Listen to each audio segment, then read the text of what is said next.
Tarusha. I'm the co-founder of Dapps.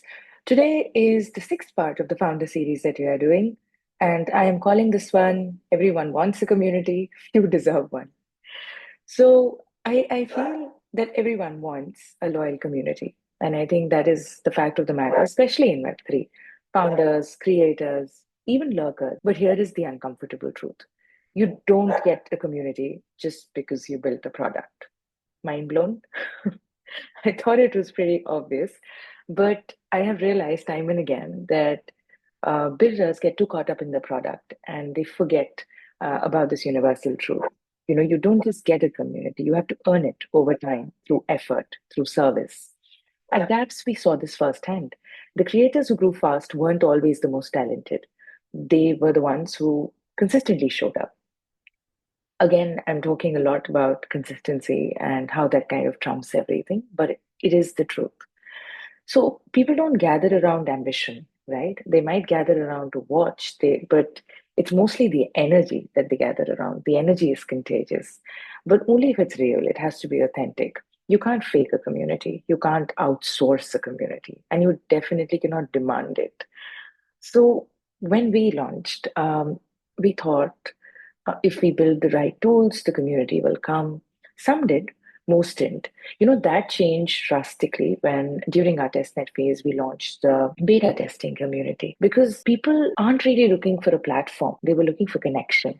So we had all of these degens and nerds and testers who got together and tested different features and they were excited about. And that is something that can only happen when you give people a reason to care, which is beyond your roadmap. So that is what we did. We painted a vision of why we are building dApps, and it kind of resonated with a lot of creators. So that is when we started forming that particular community. So if your community is quiet, I think more than anything else, that's feedback. It's not failure, but feedback. It means you're not listening enough, or showing up enough, or giving enough of yourself, or being authentic enough. So you want to build a thriving community? Here is what really it takes. Always consistency over just charisma and noise. Service over selling because nobody likes shillers and people are so fed up of their feed being full of shillers. You need to add value. Invitation over expectation. You have to personally invite on board people rather than expecting them to just come because it exists. You have to be the first one to post, the first to reply, the last to leave. You have to create momentum manually until it starts to flywheel. It's pretty much like hosting a party, right? If you are going to be hosting a party or a lunch or a dinner, you have to be the first one, taking all the steps, being proactive, playing the best host. So it's pretty much the same for a community.